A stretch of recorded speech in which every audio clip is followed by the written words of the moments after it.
everybody, and welcome back to the NLC Division 2. We aren't actually doing our loser side interview. We're moving straight into game number 3, which is going to be Nativz taking on Munster. Nativz are still the top dogs right here, and a win here, I believe, guarantees them first, because I don't think anyone can catch them at that point as long... Actually, no, I'm wrong. It's mathematically correct, but I spoke to Reed, and yeah, I think pretty much locks it in for them, which is cool because Munster. Even this game's exciting. Oh, okay, there you go. I don't know what the head-to-head looks like on that front, so I guess it comes down to head-to-head. So there is a world, but a win here pretty much guarantees them. It's still possible, but it puts they have to then lose both their games, and they are playing versus I think they're playing versus London on Monday. No, Tuesday next week. Yeah, they're playing versus. No, that's right. I love it. It's just this is we look at our other screen, the stream. They're playing Domino on Tuesday, and then they are playing Brilliant Unique on Thursday. So not exactly easy games as well. So yeah, true. Yeah, you know what? Let's not count them out. Let's not count our chickens before they've hatched. It's going to be exciting though. We need to get into draft though to see exactly what's going to go down in this game, because we're looking at that as if they've just won this game. If they lose this game, at that point there is a world where Rate could overtake them. Yeah, Munster are on 2 wins at the moment. They're actually doing pretty well for themselves. I feel like I'm saying this about every team within that mid bracket. It seems like they are sometimes finding really good wins, and then sometimes dropping games when we don't think they should. Munster's kind of fits into that as well. 2-win streak at the moment, and looks really good on Tuesday. So yeah, we'll be keeping eyes on that. And yeah, it's quite an exciting game because Nativz, they've stayed the same for the last 8-9 months now. And we kind of we saw them, especially earlier on in the split, as this is guaranteed 100% first place. They looked so good, and now they've started to drop a couple of games, especially against teams like Guap, who have done really well. And we saw from the earlier interview they were very confident now coming into the latter half of the split. But even so, Nativz now having the opportunity to lose his first place spot, really important. Yeah, it's going to be it's a lot on the line, and unfortunately you're going to hear us say that a lot over the next couple of weeks, or the next week and a bit, and today there is a lot on the line, and a lot of these teams, they are very close within the standings to each other, and every win, every loss can be the difference maker between you making those promotions and you just having to do another season. That's how close it is. Nativz do have themselves a very comfortable position where they are quite a far ahead of quite a lead above the other teams in the league right now. But at the same time, they're also, they've got a harder end than some of the other teams. I believe Rate actually have it pretty easy next week. I think they've got one game where they're playing Unique. No, the Unique's Nativz last game. Rate are playing Rising Dawn, and then they're playing London United. So they've definitely got it easier than the likes of Nativz, who've got 3 relatively tough games back to back. Yeah, and this goes hand in hand with a couple of changes within 12.12b that can maybe hurt this team a little bit. Because, I mean, to be fair, we saw them play the Lucian mid on Tuesday, and Ra looked just as comfortable as he already has been on this champion. It's still been nerfed. So the priority in mid lane especially has gone down a fair bit.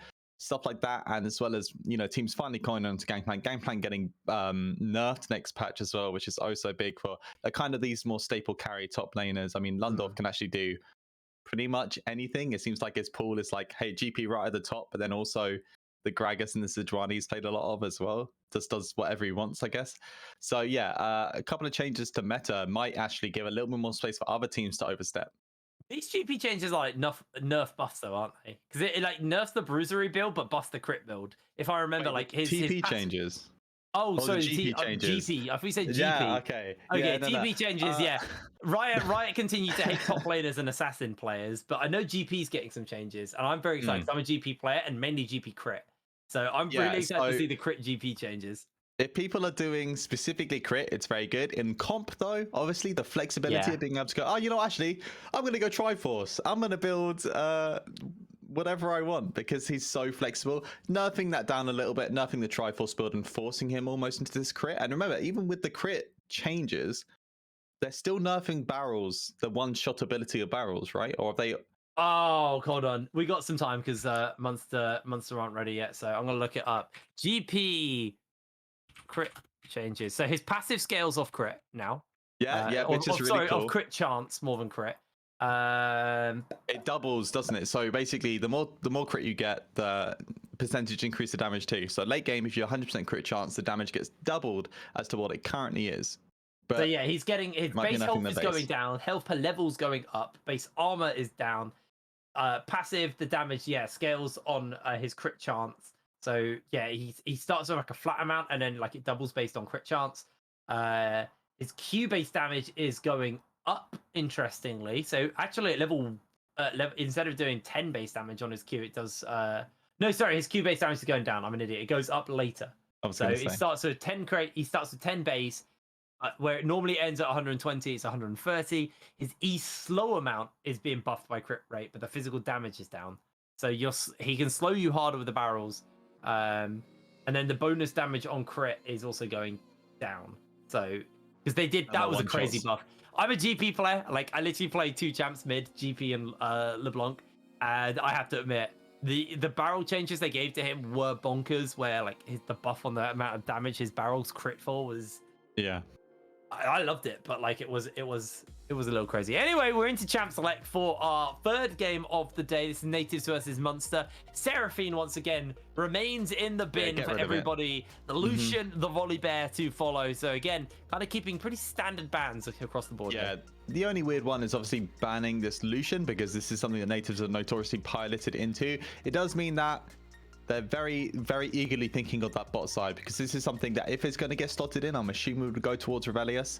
So taking the Lucian away removes the Lucian Nami combo, gives you a little bit more space to play something a little bit more scale orientated. And whilst we've seen Jopa opt into Ezreal in half of his games total this split, doesn't mean there's not space for the Twitch, which he's done. In fact, he's played 10 unique champions in split so far. He's very happy to opt into whatever is needed for the team. And Nativz, in terms of the overall draft approach, have always been more topside orientated. Well, let's see what's going to be picked up here to close out halfway through the day. My brain, by the way, I had to cover for someone on a different broadcast earlier on in the day. I had like an hour and a half between this game, to this show starting and then our next, and then like this, brain don't work. Hey, Renata, that's pretty standard getting picked up here. That's a regular pick in blue side first pick. Okay, I thought you had more to add to that, mate. I was like, oh, am I picking up from it? No, the default for this now is that I'm assuming MRG are going to try and find the counter pick that they can, especially because they actually got rid of that Yuumi, something that's seen a lot of priority in Div 2. Maybe this was the kind of pivot from Nativz guy. Oh, we can pick the Renata now. There's no scary threat of a Twitch Yuumi getting that free laning phase coming through. Alrighty, well, let's see what the next pickup is going to be on the other side. Obviously, the Yuumi has been banned away, but Jinx picked up. Curious to see what the answer is going to be here. Or maybe they just ignore it and go for like a jungler here. I'm a personal fan of slotting in other enchantresses like Lulu, which I think when you lock in this Jinx, obviously it pairs up so well, but you could do stuff with Lulu, especially with a few meta junglers, that just feels really illegal. Pairing it up with a Viego or even a Rek'Sai like we saw on Tuesday can be oh so potent for getting that scalability through your lane. Instead they pick the Karma, which can be flexed, probably going into support. We have seen obviously Fastlane to play that. No, we haven't actually. Unique pick for him. So maybe it will end up in support, maybe not. Most likely support, a lot of pressure in lane, which means that, they kind of have to look towards this Aphelios. That's what I was about to say, especially if this Aphelios gets locked in. It pretty much guarantees that this is going to be a shoving lane for Munster. Obviously, there is an amazing amount of scaling, but I guess basically on both sides, because, Jinx and Aphelios scale incredibly well into that later stage. So it's going to be interesting to see, are they going to lose play towards the mid and then try and set themselves up for someone who can come down? You do still get those big 4-man dives. Obviously, the Volibear taken away kind of weakens those dives, especially since, obviously the changes during the durability patch. But the Gragas getting locked in does kind of scream to me that we are going to be getting shoved in quite a lot down here in bot lane. Lock that Gragas in. Get yourself down here and get those belly bops off and see what they can set up for themselves. This is the beauty of Nativ's draft, is that they've opted for the Gragas B3 before, and they flexed it as well. Yeah. This isn't just a Sneal pick. This is Lindorf as well. They are so happy to put this wherever they think is necessary, and it gives the opportunity for counter pick either within jungle if they want more pressure towards his bot side, or if they want to get that counter pick towards that Nara instead, they can opt into it. So that's the beauty of these flexibility picks that nobody else is really doing. Through these double bans, especially now that we've seen MRG lock in this top lane ban, they're probably going to get rid of the GP, maybe even the Ornn as well, and try and get rid of some of these security picks for Lindorf, even though we could see this Gragas heading towards that top side. Well, the Gnar picked up as pretty standard there. GP, Gnar. I love calling him Gnar. It's the same with Knife as well. English language is just so bad, by the way. Don't get me started on Wednesday. Wednesday. I've got dyslexia, by the way. So, like, it's genuinely, if I spell out Wednesday, I will in my head go Wednesday as I write it out. Yeah. Because that's how it's spelled. Oh, there's so many other ones. I'm not going to get into my irritations with the English language. Final ban going to be the Silas here from the side of Munster, as Nativz see what they're going to look to ban away here. I mean, I maybe expect another top laner, but they could also look towards that mid as well. Belveth. Okay, got Belveth in. Well, remember, this is nerfed Belveth as well. I'm pretty sure we're on 12.12b. We are on 12.12b. You can look down there, which means that even after nerfs, people are still playing this champion. I think the conversation around Belveth has always been, does she actually slot in well with some of the drafts that we're seeing in the current meta right now? But junglers are so eager to play new champions, and kind of akin to that, Viego, something that we've seen before from Jackal. So yeah, important pickup. I thought you were going to say Viego's new. I'm like, bro, he's like 2 years old now. He's... What? He's like 2 years old. I mean, like, time just disappeared. I'll double check his release date, but it wasn't last year. He was locked down. I feel like he was locked down. But, okay, I'll help with...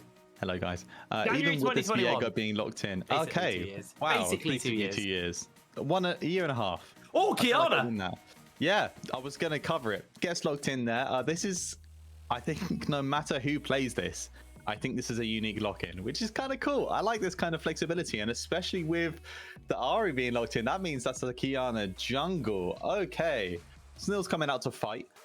We've talked about that supreme display of talent and how strong that supreme display of talent, that ultimate is for overall agency and team fights. And then when you combine it with all of the different pick tools, remember that Gravitum Moonfall? No, that's not the ultimate.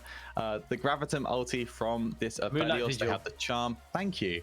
They had the charm to play through as well. All of these initial pick tools that can pair up oh so well with comboing with that. And that's really important if you're slotting in something more damage oriented in the jungles. You need to set up in other lanes. And hey, look what they've done. They've set it up correctly.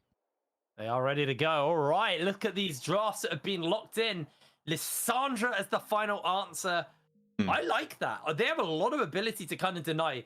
If Snilly's not quick with it, he just instantly gets Glacial Tombed, he gets pinned in place, and then that is rough for them at that point, because, you know, that Supreme Display of Talent is one of their major initiators. You get that into the hostile takeover, the fight is done. Those two abilities landing onto at least 3 people guarantees a team fight victory for Nativz. But, you know, the shielding of the Karma, the ability to kind of reposition with the movement speed you get from those AoE Karma shields, meaning everyone can dodge away and get the hell away from the nearest wall as the Kiana comes in. You've obviously got the potential turnaround because Kiana wants to bop you into a wall. Nar wants to bop you into a wall. There's lots of ways for them to take away these utility tools from them. And also, Shackle, if he steals the form of the Gragas, if the Gragas goes down, suddenly you've got a big tanky Gragas that can just kind of set up and belly bop on your team. And you have the follow-up. So I'm interested to see actually how these go down, because I feel the last two, I felt like it was way easier to define which team I felt had the advantage in the draft. I actually think I struggle in this one because I think it's more about them hitting the checkboxes, right? Yeah, that's a perfect way to look at it, is we're going to be ticking these different boxes to see how each of these drafts can form. So my eyes with MRG specifically is playing through that Lissandra ulti, and as well as Meganar, always you're going to be trying to play through that. And it's okay, can they find a target quickly and can they kill it? And this means comboing properly, being in a position to set up for that, because as soon as you get access to that, as you mentioned, they have a myriad of escape tools to play around the inconsistent engage coming out from Nativz. So get excited, Karma shields, Viego having a billion different ways to go, invulnerable and unbreakable and all kinds of things, means that that's their play, is to play off an initial pick and then snowball a fight from there to play around the tools of Nativz. Nativz in turn are playing for the pick in the same aspect, but it's for different goals. It's to set up their myriad of pseudo engages to work together in tandem to find the team fight that they want. It's very much a explosive fight from the side of Nativz, when Munster, it wants to be a more elongated and extended fight to use those tools, those resets, those extensions in the fight. As we are onto the Rift already for our third game of the day. Nativz, the current leaders here, taking on Munster Rugby Gaming, who are 7 and 8 in the standings. Yeah, and I remember on an upswing once again. 2 wins taken away. They were 5 and 8. Now they're 7 and 8, and they hoping to continue that streak here. And I think taking a game off the top team at the moment, I got there eventually, is an incredible showing, and definitely could put them way more towards that playoff potential.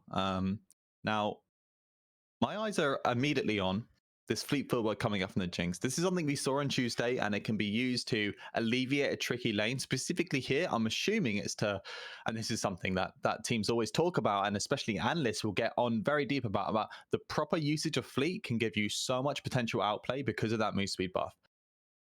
It also gives you that sustain in lane, but looks like Munster actually coming in with a potential invade. Feeling Snilly at level 1, obviously pretty weak on the Kiana. Very subject to getting pushed, and it gets pulled away. It is not reset yet, and they're still getting a little bit more additional poke out. Red, very, very low. Snilly needs to come in. He can't get the smite down, and Shackle steals it away. That is a really rough start for that Kiana already. A fantastic steal away, and immediately a pause comes in. So we get to talk about that in detail. Yeah, maybe that's it. Honestly, what a huge win coming up from MRG for this early game, especially because remember, Aphelios, I mean, Karma, very, very strong in laners. Okay, we just had a bit of a DC. It's no big deal, but gets the red buff. Level 2 already picked up, and this kind of dictates the pathing for both junglers, but it really does put a nail in Snill's plan to hopefully try and play through this top side, because now his next clear is dictated straight to blue buff, or maybe Wolves if he can start that first, or Gromp or something, and then look for the reverse clear back towards bot side. It's very difficult to play towards this Aphelios Renata lane because of the safety of Karma and the fact that you're very reliant on guns that will be coming in. You need that gravitum to ensure you have the pick-off point. Yeah, and you know, it's one of those things about the Aphelios, what makes him so strong, or what makes players so good at him, is understanding your gun rotations, what guns are coming up next, when you're going to get your guns, and you know, being able to play around that. There's sheets for that. There's Excel sheets to be tracking your guns. It's very, very tricky. He's interesting because like he is mechanically pretty simple, but like he's just brain-wise insane to track, and that's one of those things that, like, he's so different from any other champion. I mean, he's literally got his own custom HUD because he's entirely unique. I really don't know what you level on him, whether you level the armor pen, the attack speed, or the AD. Like, I don't know what you level on him. Hey, you know what, buddy? I can help you out. This is something I've been talking about with people, especially because of the patches, the buffs that Aphelios got in 12.11. So obviously, after some nerfs and the durability patch, Aphelios fell out of the meta. He wasn't doing as well. But then in 12.11, he got buffs to boast a bonus attack speed that he gets from his one of his 3 unlocks, I guess. It's not really a spell, it's his passive.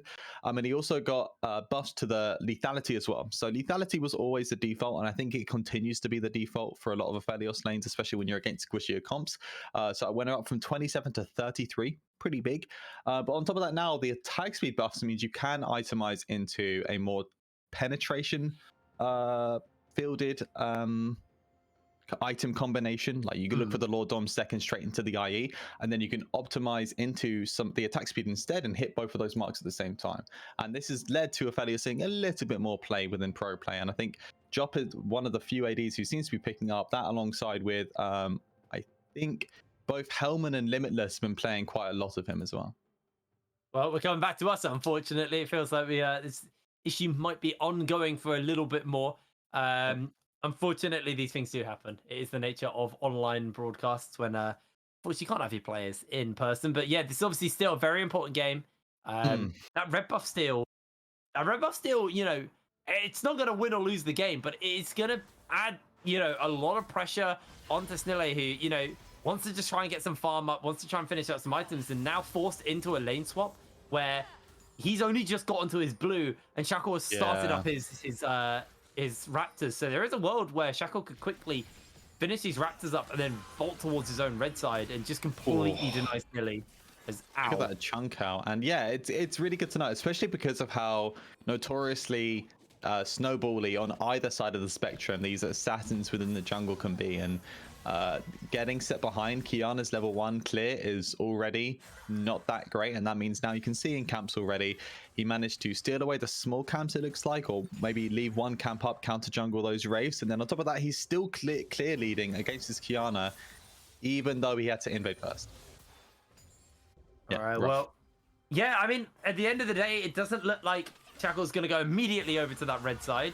So I'm curious whether or not Snilly is just going to take the L and move away. His chickens, not crab, his chickens have been left up as well. At least one has. So that camp hasn't even fully reset right now. So Snilly definitely going to be on the back foot off the back of that. And Ward obviously kind of tracking where Snilly will be as blue buff gets picked up. Crab's going to get done by Shackle, and Snilly is just so far behind the punch on that front.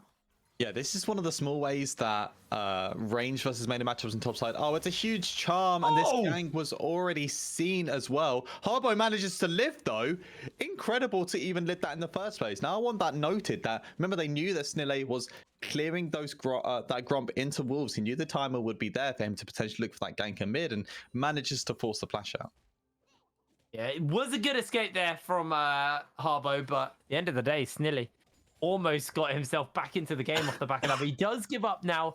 That kind of split map state in it has allowed Shackle to move in and clear out that clear out the rest of these camps. So he is going to have himself a farm lead over his lane opponent while Snilly heads back in as Skewer. We're going to go here toe-to-toe with Lundorf. Skewer pretty low right now in health, but about to gnaw out, and he has Shackle actually waiting in the wind. So Lundorf has the flash, needs to break away from that Q. Shackle predicts it. The wallop comes down. Lundorf gets the slow off, and it's first blood to Skewer. Small reads like that matter so much, and he reads the flash and forces that kill out. This extends MRG's lead even further, and now Snilly's left to pick up the pieces. He's looking towards the spot side. Remember, this Jinx Karma naturally pushes quite heavily. Oh no, that might be a very scary position here for Ruvelius. Able to just about get away for now. Dodges away on all of that. Snilly went for a very damage-orientated combo, getting that drag through and making sure to get the double Q first, and that meant that actually Revelius was able to flash out of the potential CC combo that blue Q would have led into the flash hook from Clocks. So gets out the skin of his teeth. Maybe a little bit better communication would have led to a kill there. Well, 5 minutes on the clock right now, and gold lead in favor of Munster. Nativz, you know, we were talking about if they lose this game, there is a world where Rate could catch up to them. They have definitely the harder tail end of schedule. Strength of schedule definitely not in their favor. So Munster kind of play an upset here. Also potentially trying to play towards second. Although it's kind of counterproductive because if you beat Nativz, odds are Nativz just take second and Rate take first. But you know, it's a weird situation where they need to find this win. But at the same time, they could shoot themselves in the foot by just basically taking away second even as an option.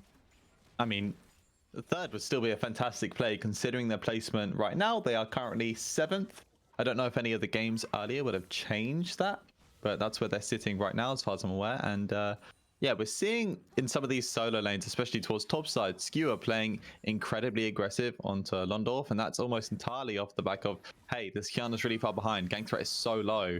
In return, though, forcing Harbo off this entire wave. Really unfortunate, missing out on a lot of that XP. Yeah, and a plate gets picked up here for Riley as well. So a lot of XP lost there for Harbo. CS lead, you know, very slightly in the favor of Riley at the back of that, but nothing too big. Jopper still feeling the pressure of this Jinx Karma lane. We kind of expected this to be the play and the state of this lane anyway. That was always going to be our expectations for it. But now we got 6 minutes on the clock, and you know, first dragon has been taken, and a second one is going to be that Infernal. Munster definitely playing a pretty decent tempo game right now, and this is what they needed to do. They have the Jinx Karma in the bot lane. They don't want to let this Aphelios just free farm up and kind of play this lane for free. So far, so good on that front. As Shackle still remains ahead of Snilly as well off that early invade and that red buff steal. And it looks like, again, He's just going to go for the red. Looks to try and take it away, and that's just going to be, Snilly still behind on the tempo, so no way he can contest this.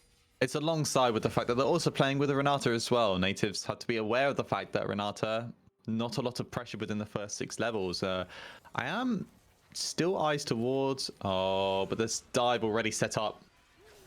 Yeah, they are looking to come in. They've actually been able to lock down onto Clocks. Clocks gets himself the bailout, but that is not going to be enough. Down he goes. Fastleg secures the kill.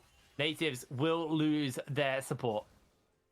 Yeah, pretty smart play coming from MOG, and they're very quick to just pull the trigger immediately. They use that the Glacial Prison to immediately lock up Clocks. They find the kill, they walk out. That's it, job done. And immediately look to go back to their lanes again and continue to set up their advantage game state at the moment.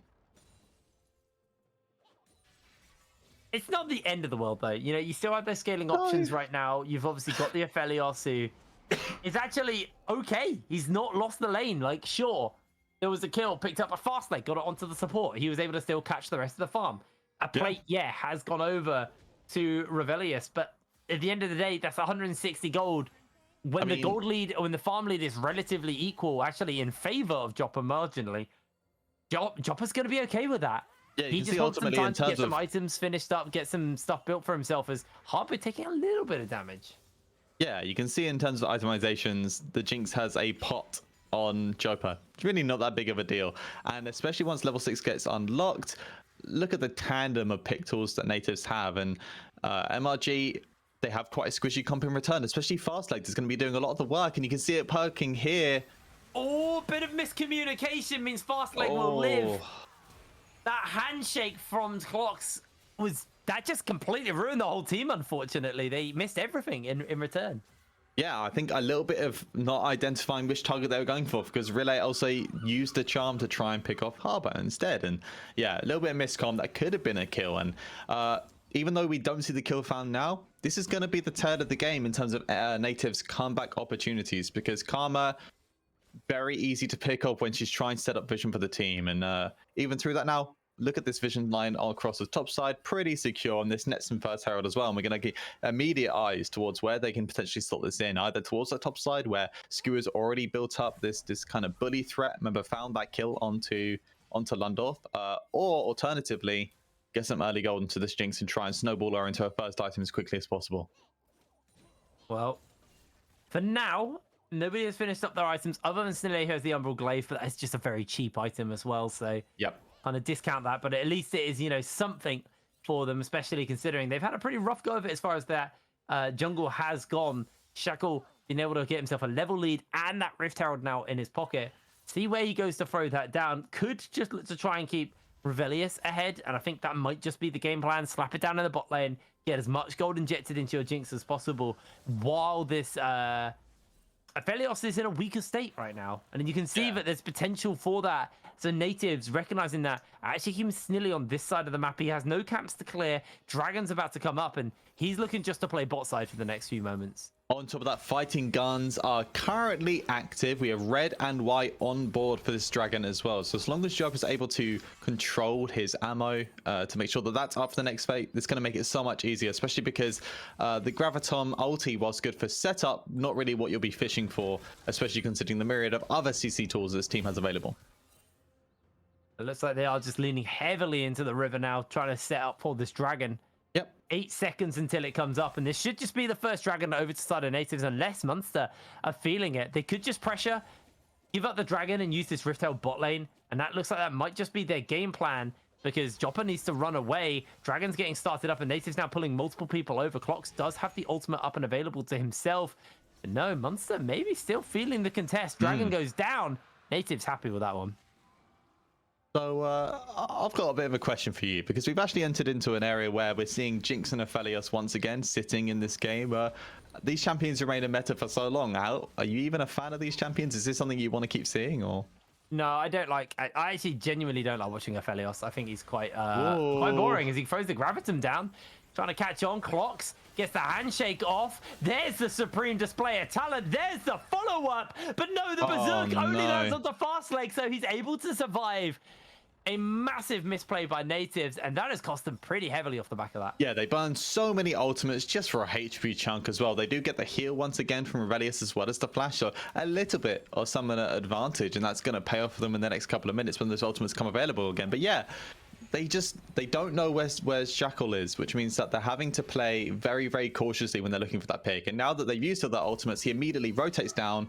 Oh, a solo kill in the top side. That was out of the blue. That was, yeah, that was a little bit of a get caught off guard by that. But back to your question, yes, I don't like Aphelios. Actually, I don't mind watching Jinx. I think Jinx can be quite fun because she can still be aggressive in lane, and she also scales well. But I find Aphelios just dull as hell. So you can see here, look how cautious Nil is playing. He can't commit fully and completely to the ulti, not only because it's so close to tower, but also because they have no vision of where Jackal is, and it means that, yeah, no kill find on the boss side. However, in top side though, Lundorf somehow managing to get wave shove as well as find a solo kill whilst this low on mana. Incredible. I'm quite excited to see this. Yeah, I'm curious what happened here. Skewer, this looked pretty safe for him. I assume he just ate a full combo. Yeah, the flash. Easy pick up there. Lundorf did go down to the tower though, so at least it was a 1-for-1. Yeah, I missed that as well.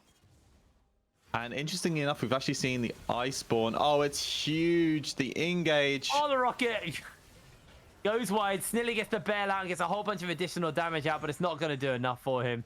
He will not be able to save the day right now. And in comes the charm. In comes the follow-up damage. The heartbreaker from Shackle. He's jumping forward, trying to find the follow-up kill. Is able to connect, and suddenly Nativz, their Ari's popping off, taking names. Got another dash to work with. Hit the charm lands. Riley may just find himself the quadra kill. The red buff is on. Revelius is going down. Quadra kill over to Riley.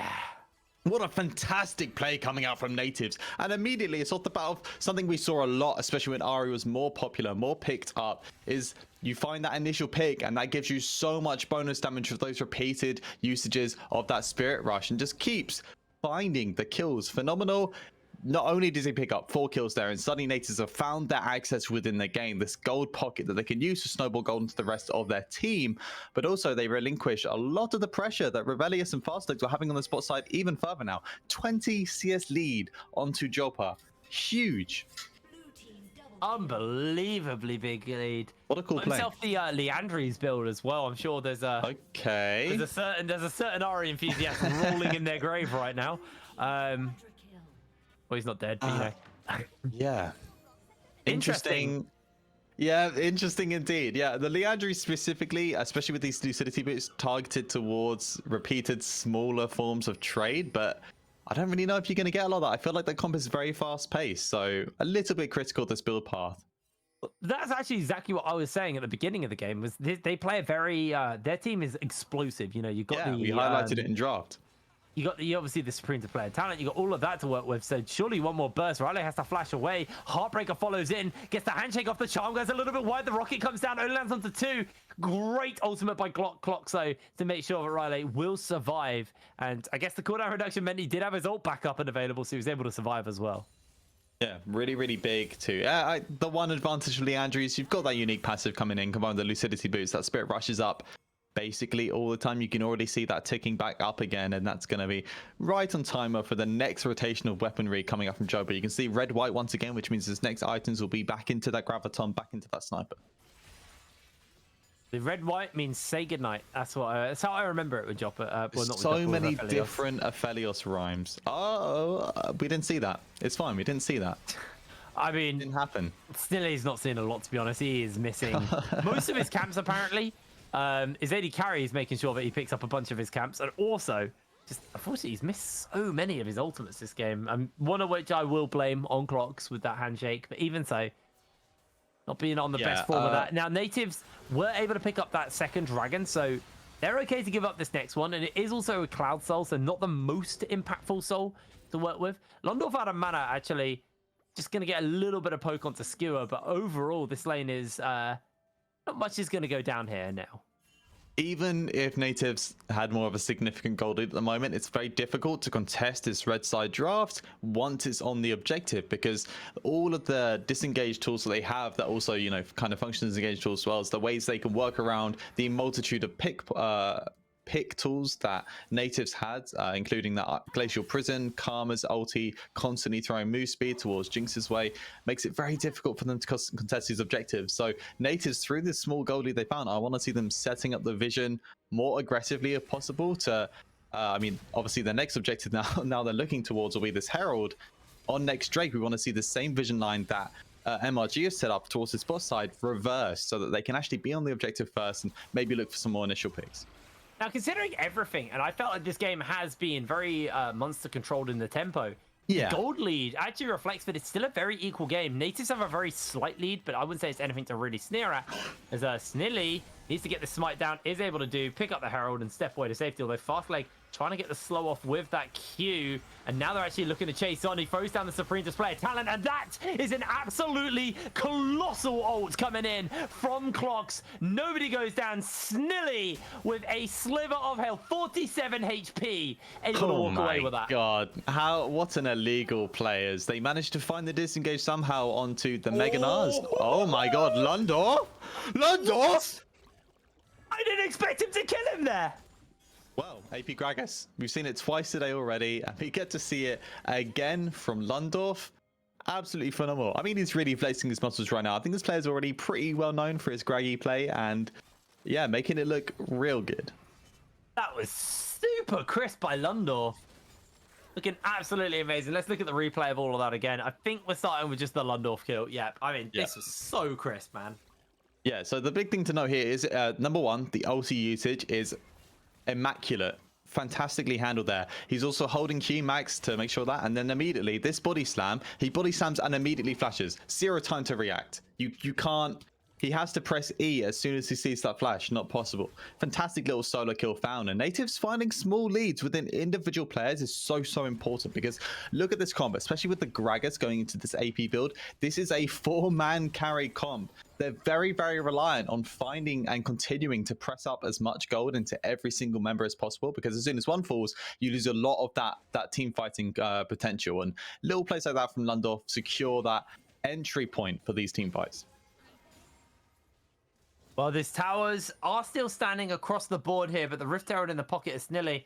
I actually don't want to see him use it in this top side. This top side is super low. There's no plates. It's going to fall down fairly soon anyway. I want to see them use it towards the mid lane and set up for, you know, more map pressure, because so far Nativz haven't really controlled the tempo in this game, as Riley dodging away from Skewer here, does throw out a Spirit Rush, but this is the advantage of this build. He has so much CDR, but that ultimate will come back up fairly soon. Yeah, indeed. He gets to move around all kinds of CC tools. And this is the real benefit of having a Felix in your comp. It's like, okay, well, we have the Herald usage and we didn't get to see it here, but it's you just wait for timings on the guns that you want to use for the best situation. Even if they weren't able to, obviously they knew that the pressure from Skew and that was Jackal was top side, so they get to put the Herald in mid lane and knock that tier 1 there. But even if that didn't come to fruition, you wait for Sniper, you wait for Gravitum at the same time, and then you can use those guns in tandem to pressure up with the Herald, even if there are 4 members there. Yeah, or you just use the Infernum to instantly clear through the wave and just get that quick charge off. As Snilly, trying to secure himself his blue buff, is able to do so. He's just going to head back and get his Gromp as well. Should be building fairly close towards. Curious to see what item he actually goes. I assume it's going to be Dustblade off those items. I was kind of expecting an Eclipse. Maybe it must. No. People don't do Dustblade. I'm assuming if it's not the Eclipse, it has to be opting towards this Prowler's Claw. That's the only other potential option I can see. I think Dustblade would be an interesting one. Obviously, we've already talked about how fast-paced that they want their fights to be, but especially, we just don't see Dustblade. You just don't see it.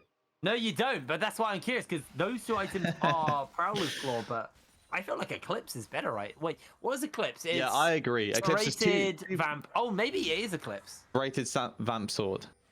Well, no, because why would he build the core it is field? Sword, yes, yeah, Warhammer. Warhammer doesn't build into it, yeah. So, no, probably not going to happen. I'm assuming this is, and unfortunately for him as well, right on this Drake timer, hasn't yet been able to pick up that mythic. And that's the key things to be looking towards for these Dragon fights is who's on the most items, who's on completed items. And, I say that though. Good cask actually by Lundorf, making sure he doesn't get caught yet, but Skewer flashes forward. No. Lundorf just sidesteps it all, and that was a lot used there. for very little gain. Lundorf only had to burn his ultimate. Meanwhile, Nativz can get their second dragon of the game and tie up here. O'Reilly secures their second tower of the game.